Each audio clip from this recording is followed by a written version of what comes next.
Bismillahirrahmanirrahim. Assalamualaikum warahmatullahi wabarakatuh. Selamat siang buat kawan-kawan mahasiswa Fakultas Hukum Universitas Islam Berdiri, khususnya untuk semester 1. Ya. Baik, hari ini materi lanjutan, yaitu materi terakhir dari mata kuliah pengantar ilmu hukum untuk semester 1. Ya. Oke, adapun materi yang akan disampaikan nanti itu berkaitan tentang macam-macam sistem hukum di dunia. Baik, kita mulai saja ya. Jadi sistem hukum di dunia itu beberapa macam. Ya, jadi beraneka ragam sekali. Jadi di Indonesia sistem hukumnya akan berbeda kalau kita bandingkan dengan Malaysia. Indonesia akan berbeda dengan India. Ya. Nah, ya. Karena salah satu faktor yang menjadi penyebab perbedaan sistem hukum tersebut adalah karena faktor sejarah. Ya. Ketika di Indonesia, ya, kenapa Indonesia itu kental dengan sistem hukum Eropa? Ya? Karena kita merupakan penjajahan dari ya, Belanda. Ya, makanya sistem hukum kita tidak lebih jauh, itu sangat dekat dengan sistem hukum Belanda, yaitu civil law. Kemudian juga dengan Malaysia kita berbeda. Kenapa berbeda? Karena Malaysia itu lebih dekat dengan Inggris atau kerajaan Inggris ya. Karena dia pernah dijajah oleh Inggris, maka sistem hukumnya pun akan lebih dekat kepada sistem hukum kerajaan Inggris. Jadi sistem hukum ini merupakan kalau bisa kita pahami itu sebagai sebuah pakem, sebuah frame ya, yang menjadi ciri khas dari suatu negara, karakteristik hukumnya. Baik, kita masuk saja yang pertama ya.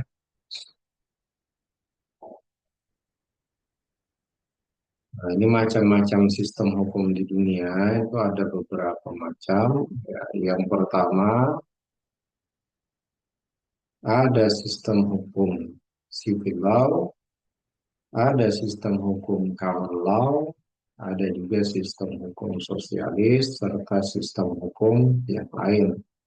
Ya, artinya yang lain ini mengacu biasanya pada sistem hukum agama yang dipakai oleh negara lain. Contohnya, ya, untuk Saudi Arabia yang menggunakan sistem hukum Islam.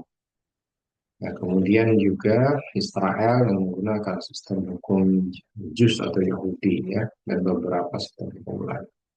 Tapi dari empat sistem hukum ini, ya, ada civil law, common law, dan socialist law, serta sistem hukum yang lain ini, yang paling berpengaruh di dunia itu ada dua sistem hukum, ya, yaitu civil law dan common law.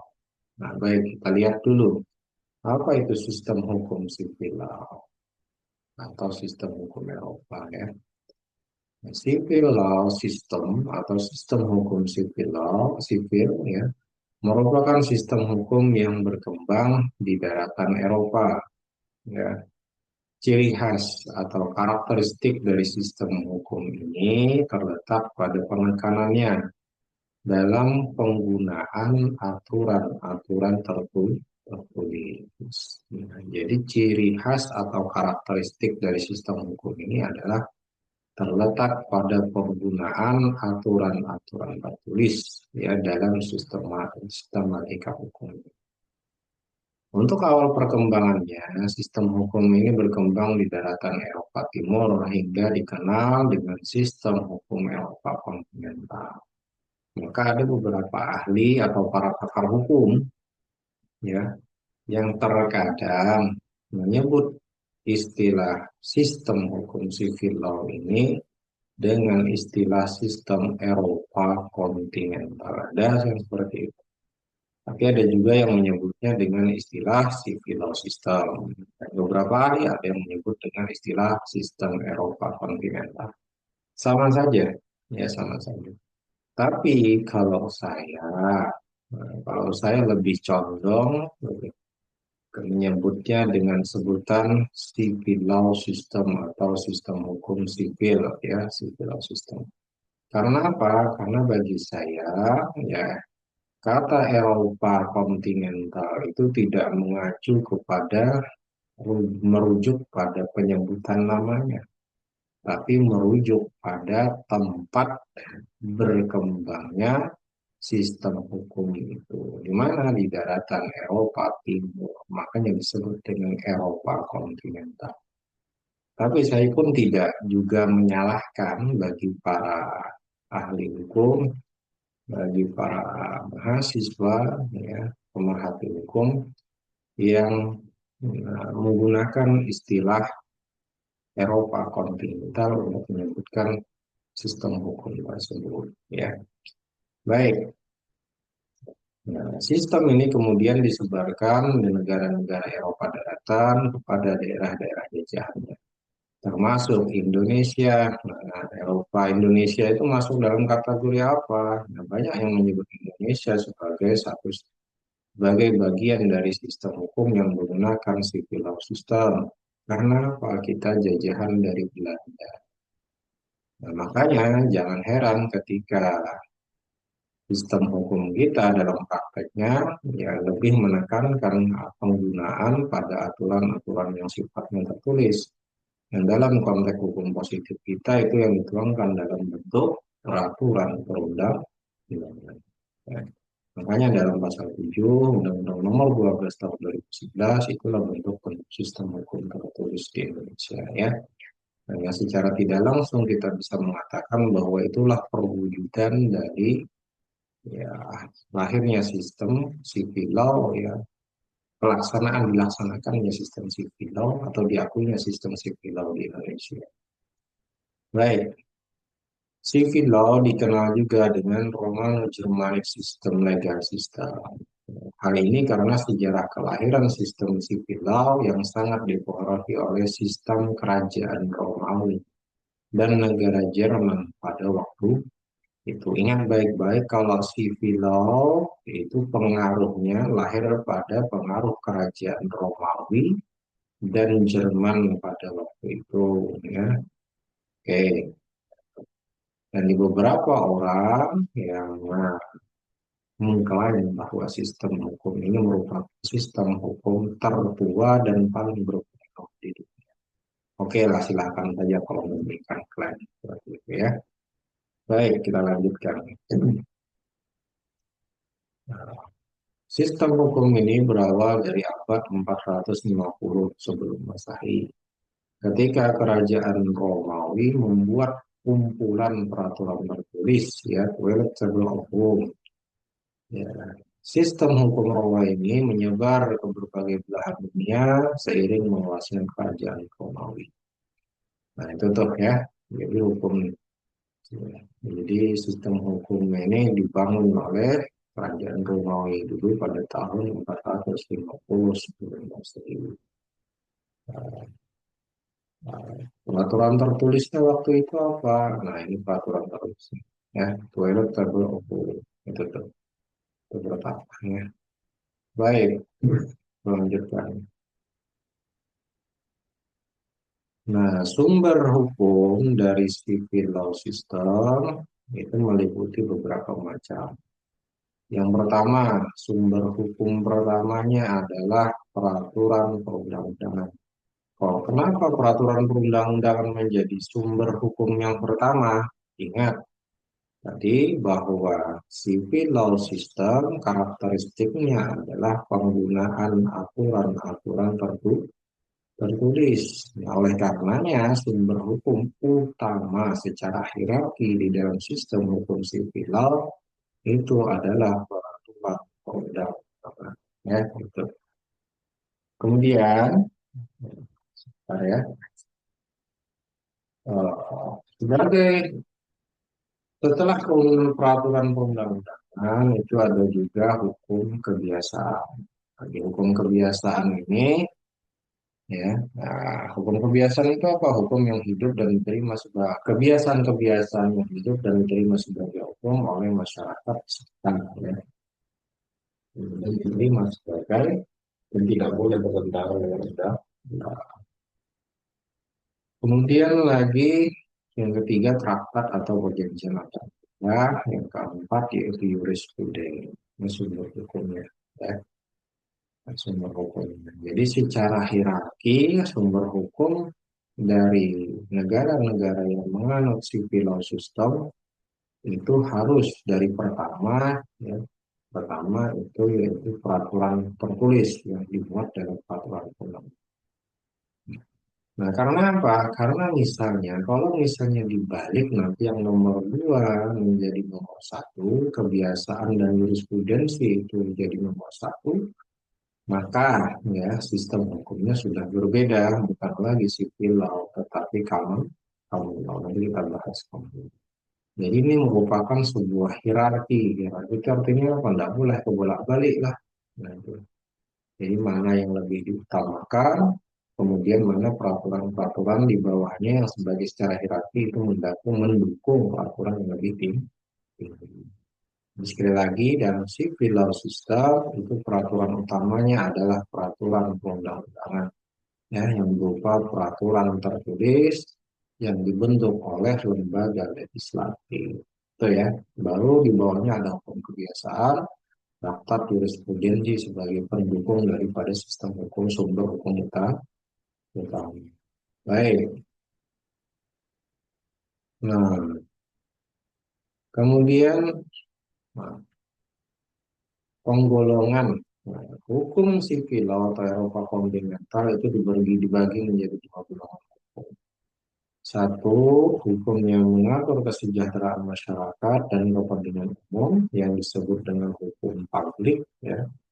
Yang kedua, hukum yang mengatur keperdataan, yang mengatur privatnya orang, hubungan antara orang dengan orang, orang dengan badan hukum, badan hukum dengan badan hukum, itu disebut dengan hukum privat. Itu salah satu ya ciri dari hukum civil law. Nah, ini nggak perlu saya rasa ya. Nah, ciri-ciri dari civil law, ya, sistem, ciri-ciri dari sistem hukum civil law. Baik, yang pertama, adanya kodifikasi hukum ini ciri yang pertama. Ya. Menurut sistem hukum sivil law, hukum haruslah dikodifikasi sebagai dasar berlakunya hukum dalam suatu negara. Apa itu kodifikasi hukum? Kodifikasi hukum itu adalah pembukuan jenis-jenis hukum tertentu dalam kitab undang-undang secara sistematis. Jadi ini hukum, ini hukum, ini hukum, ini hukum, hukum dikumpulkan, dibukukan. Nah, itu namanya kodifikasi. Kalau sudah dibukukan. Tapi kalau cuma dikumpulkan, itu yang namanya unifikasi. Ya. Jadi beda antara kodifikasi dan unifikasi. Kalau kodifikasi ini hukum dikumpulkan, itu unifikasi itu. Kemudian setelah dikumpulkan, dibukukan, baru kodifikasi. Ya. Nah, dalam sistem hukum sivil law atau Eropa kontinental, kodifikasi hukum merupakan sesuatu yang sangat penting untuk terwujudnya atau terciptanya kepastian hukum. Maka tidak heran ya, dari beberapa ahli hukum di Indonesia, ya, contohnya kalau tidak salah ya, maaf, nah, Prof. Sajib Harjo yang menyatakan bahwa di mana letak kepastian hukum? Nah, letak kepastian hukum itu terletak pada ada atau tidaknya ya peraturan tertulis di negara tersebut.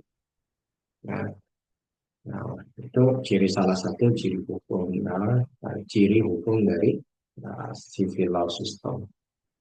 Nah, sebagai bekas wilayah-wilayah jajahan Prancis oleh Belanda, kode sipil Prancis diadopsi menjadi KUH Perdata pada tahun 1838. Begitupun kode di commerce Prancis dijadikan oleh kaum kita dijadikan sebagai kitab undang-undang Belanda. Berdasarkan asas konkordinasi, keduanya dijadikan sebagai undang-undang keperdataan di negara jajahan Belanda pada tahun apa? Pada tahun 1848 dan berlaku sampai sekarang. Artinya bahwa kalau kita menengok ke belakang, maka kitab undang-undang hukum perdata kita itu masih masih berlaku dan itu hasil kodifikasi dari Kode Sipil Prancis ya. Nah, gitu. Ya, dari 1848. Sedangkan kalau kitab undang-undang hukum dagang kita itu sudah berubah.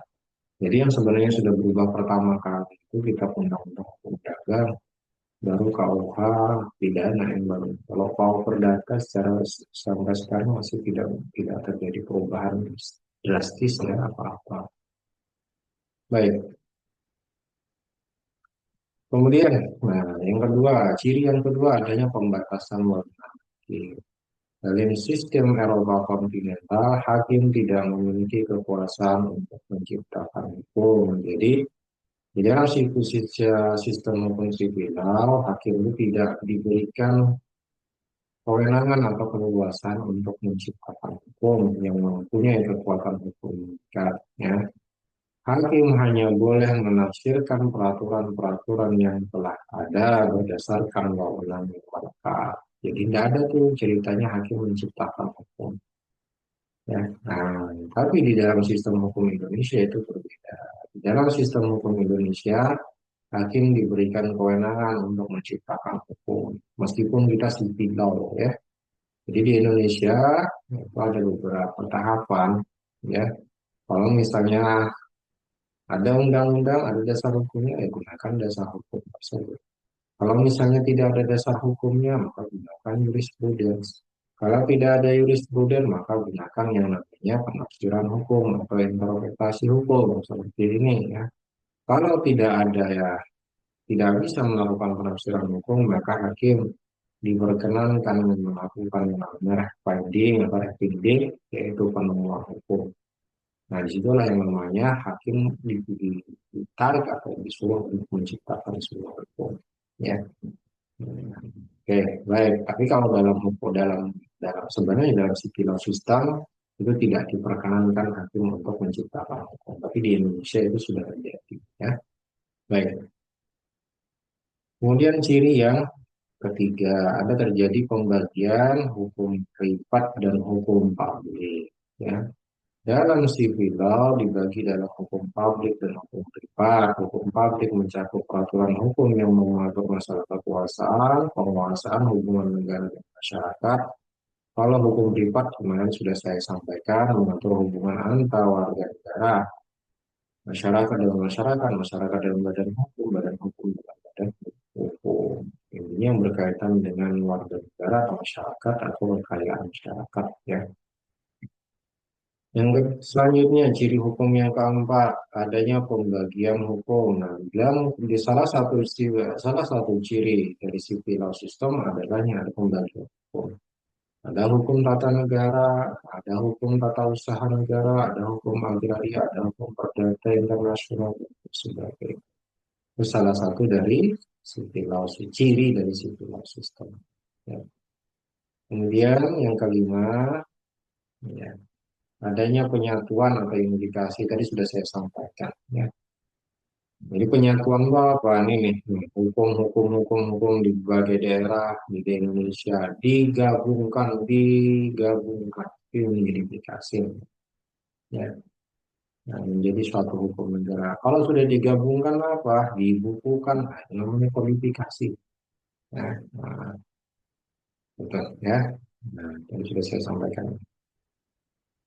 Itu terkait dengan sipil law. Nah, beberapa negara sipil law di Indonesia, di dunia, itu diantaranya adalah ada Albania, Austria, Belanda, Belgia, ya, Bulgaria, Brazil, Chili, Republik Ceko, ada Indonesia, ya, Jepang, ya, sampai pada Vietnam dan Yunani. Nah, itu semuanya adalah negara-negara yang menganut sistem hukum sipil law sebagai corak atau karakter hukum.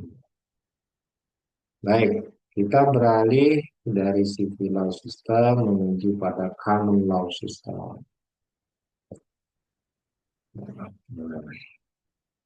Common law system itu biasa disebut dengan sistem hukum kerajaan Inggris. Ya. Nah, kalau tadi civil law itu dari kerajaan Romawi dan Jerman, ya, dari Jerman. Kalau common law itu sistem hukum yang lahir di Inggris atau kerajaan Inggris. Yang disampaikan di sini bertolak belakang dengan sistem civil law yang diajarkan melalui universitas-universitas.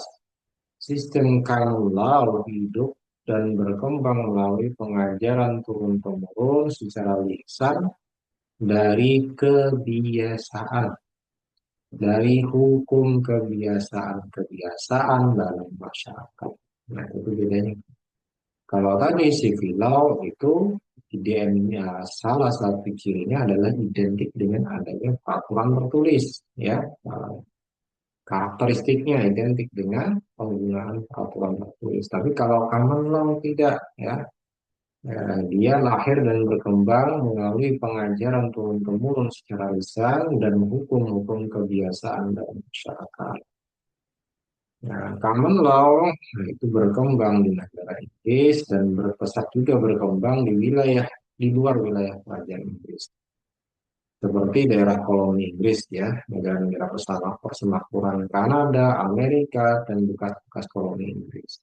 Contohnya India dan Malaysia juga menggunakan sistem hukum common law. Baik, nah, ciri khas dari sistem hukum common law, dalam sistem hukum ini tidak dikenal sumber hukum baku atau tertulis, tidak ada. Sumber hukum tertinggi hanyalah hukum kebiasaan masyarakat yang dikembangkan di pengadilan, ya, dan telah menjadi putusan hakim. Jadi sekali lagi, sistem hukum tertinggi adalah kebiasaan-kebiasaan atau hukum kebiasaan masyarakat yang berkembang di pengadilan dan telah menjadi keputusan pengadilan dan telah menjadi putusan pengadilan, maka biasa disebut dengan istilah jurisprudensi, ya, putusan pengadilan. Sumber hukum yang berasal dari kebiasaan inilah yang kemudian menjadi sistem hukum common law system. Makanya common law system itu disebut juga dengan jury written law atau hukum yang tidak tertulis. Nah, ini kebalikannya nih dari sistem civil law. Ya. Kalau civil law itu wajib tertulis, dikodifikasikan, diunifikasikan, kan gitu. Tapi kalau common law, dia rewritten law. Jadi hukum-hukum yang lahir dari hukum kebiasaan masyarakat dikembangkan ke pengadilan, di pengadilan dan menjadi putusan hakim, ya, sebagai suatu jurisprudensi. Itu tuh, ya, sistem common law. Nah, tolak belakang dengan civil law tadi. Nah, lanjut ya. Dalam arti sempit, hakikat common law sebagaimana yang dipraktekkan negara Inggris ketika itu adalah sebuah judgment law, yaitu hukum yang dibentuk oleh peradilan, hakim-hakim kerajaan, dan dipertahankan oleh kekuasaan yang diberikan oleh kepada putusan terdahulu para hakim. Nah, kalau kita sekarang menyebutnya adalah jurisprudence.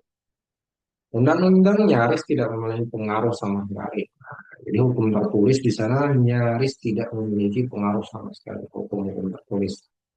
Tetapi common law dalam artian ini tidak mencakup seluruh tatanan hukum Inggris karena di samping peradilan oleh pengadilan kerajaan telah berkembang pula statut juga. Nah, jadi hukum utamanya itu apa? Ya, tadi jurisprudensi. Jurisprudensi itu apa? Putusan-putusan terdahulu oleh para hakim, ya, dari sebuah kebiasaan, sebuah kebiasaan di persidangan. Kemudian, nah, kalau misalnya tidak ada jurisprudensinya bagaimana? Nah, sistem common law juga tidak mengingkari adanya hukum-hukum tertulis karena sudah berkembang ke arah sana, ya, yang dibentuk oleh itu. Tapi ingat secara hierarki yang pertama itu adalah jurisprudensi, kebiasaan-kebiasaan, ya, hukum-hukum kebiasaan yang sudah dipraktekkan dalam persidangan dan telah menjadi putusan hakim, ya, terdahulu, yaitu jurisprudens. Setelah jurisprudens, baru di bawahnya adalah yang namanya putusan apa? Aturan-aturan tertulis. Jadi secara hierarki atas dulu, baru aturan tertulis. Kemudian selanjutnya, nah istilah Anglo-Saxon. Ya. Seperti halnya dengan sistem hukum sipil law, ya, ya. Kalau civil law tadi ada beberapa ahli hukum yang menyebutkan dengan istilah sistem hukum Eropa kontinental.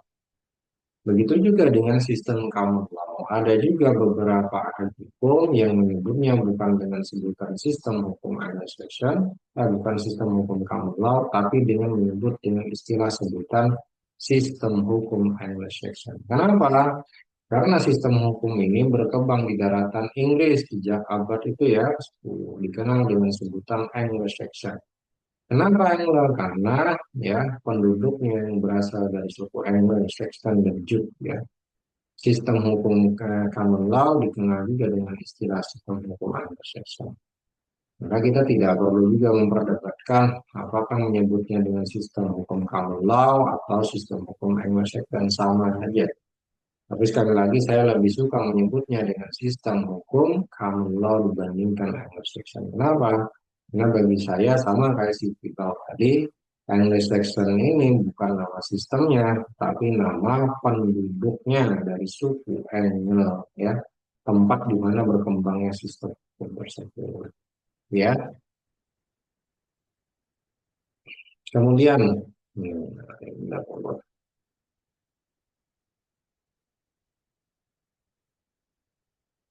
sumber-sumber hukum common law, sumber hukum sistem common law.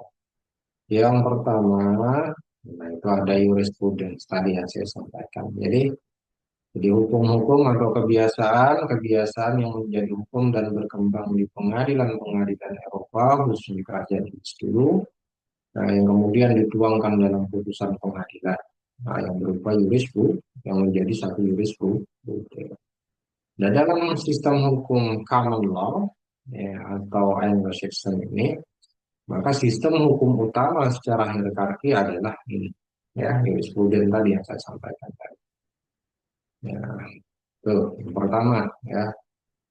Kemudian yang kedua, barulah sistem hukum tertulis secara hierarki, ya. Peraturan yang dibuat oleh Parlemen Inggris seperti layaknya undang-undang dalam sistem sistem hukum ya, ya Eropa kontinental. Nah, tapi dilihat fungsinya. Fungsi statut law atau peraturan tertulis ini sebatas pelengkap dari dalam sistem hukum common law.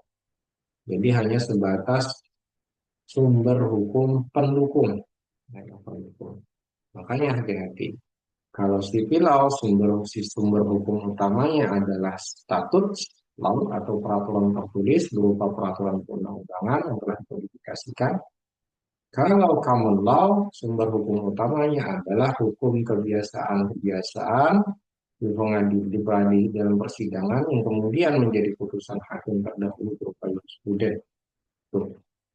Kalau yang sistem hukum pendukungnya dalam civil law itu adalah ya tadi jurisprudens, kebiasaan dan sebagainya. Tapi kalau di common law sebaliknya, pendukungnya adalah berupa peraturan-peraturan tertulis. Ya. Kemudian yang ketiga, nah, custom itu kebiasaan, hukum kebiasaan. Ya. Nah, di sini yakni kebiasaan yang sudah berlaku secara lama berabad-abad Inggris hingga menjadi sumber bernilai. Dari nilai inilah hakim menggali serta membentuk norma hukum, ya sama kayak hukum kebiasaan. Kemudian yang keempat, reason akal sehat. Ini biasa digunakan untuk sebagai pendapat pendapat para ahli dalam melakukan penemuan hukum. Itu ya. Itu macam-macam sumber hukum kalau ya ciri sumbernya. Kemudian negara-negara yang menganut sistem hukum common law. Siapa saja ada Amerika Serikat. ada Australia, ada Inggris, Hong Kong, ya. Kenapa Hong Kong? Dia menganut civil law, ya. Common law karena Hong Kong itu pernah, ya, pemerintah Cina itu pernah menyewakan Hong Kong kepada pemerintah Inggris selama 99 tahun. Nah, makanya dia sangat terpengaruh dengan sistem hukum common law system. Kemudian India karena jajahan Inggris. Republik Irlandia, Kanada, Pakistan, Selandia Baru, Malaysia, ya. Nah, itu juga sistemnya menggunakan common law system. Tapi khusus India dan Pakistan itu ada dua tuh. Ya, hukum privatnya itu dipengaruhi hukum agama, tapi sistem hukum publik yang menggunakan common law system. Ya.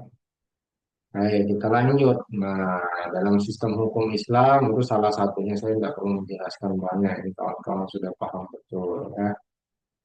Sistem hukum Islam. Nah, kita masuk pada sistem hukum sosialis, ya. Apa itu sistem hukum sosialis? Sistem hukum sosialis adalah, ya, sistem hukum dari negara-negara yang pemerintahannya secara resmi bergerak dari kapitalisme menuju sosialisme, yang menganggap sebuah masyarakat komunistik sebagai tujuan puncaknya. Makanya sistem hukum sosialis itu banyak digunakan oleh negara-negara komunis. Salah satunya itu Kuba, Korea Utara, Cina, dan sebagainya. Hukum oleh pemerintahannya atau pemimpinnya digunakan sebagai sarana dalam merencanakan dan mengorganisasikan struktur ekonomi dan sosial tersebut, ya. Dan ia hanya sekedar bagian dari sistem hukum atau struktur ideologi. Ciri-cirinya apa sistem hukum sosialis? Yang pertama, sistem hukum dalam sistem hukum sosialis adalah keputusan tertinggi penguasa berupa produk kebijaksanaan pemerintah dan negara. Makanya sangat otoriter sekali sistem hukum sosialis. Makanya mau kalau kawan-kawan lihat pernah pengambilan keputusan kebijakan pemerintah di Korea Utara, ya itu kalau sudah Kim Jong Un angkat tangan, yang lainnya sudah harus angkat tangan. Kalau Kim Jong Un setuju, ya itu yang lainnya harus setuju. Kalau tidak disetujui, kalau anda tidak setuju selesai, ya. Tembak kan, ya, disingkirkan. Ya. Intinya tidak ada sumber hukum resmi, yang jelas. Nah, hukum adalah penguasa negara, hukum membela rakyat dan proletar. Proletar, jadi sistem hukum dalam konteks Marxisme itu ada dua, ya. Nah, istilahnya sistem kelas, ya. Yang pertama ada yang namanya kaum proletar, yang kedua adalah kaum borjuis. Kaum borjuis itu apa? Para pejabat negara, para penguasa, konglomerat borjuis. Kalau proletar itu siapa? Nah, rakyat-rakyat sederhana. Proletar. Itu dalam sistem hukum sosialis itu sangat diutamakan. Ya. Makanya semuanya sama rata. Tidak ada yang kaya, yang kaya. Tidak ada.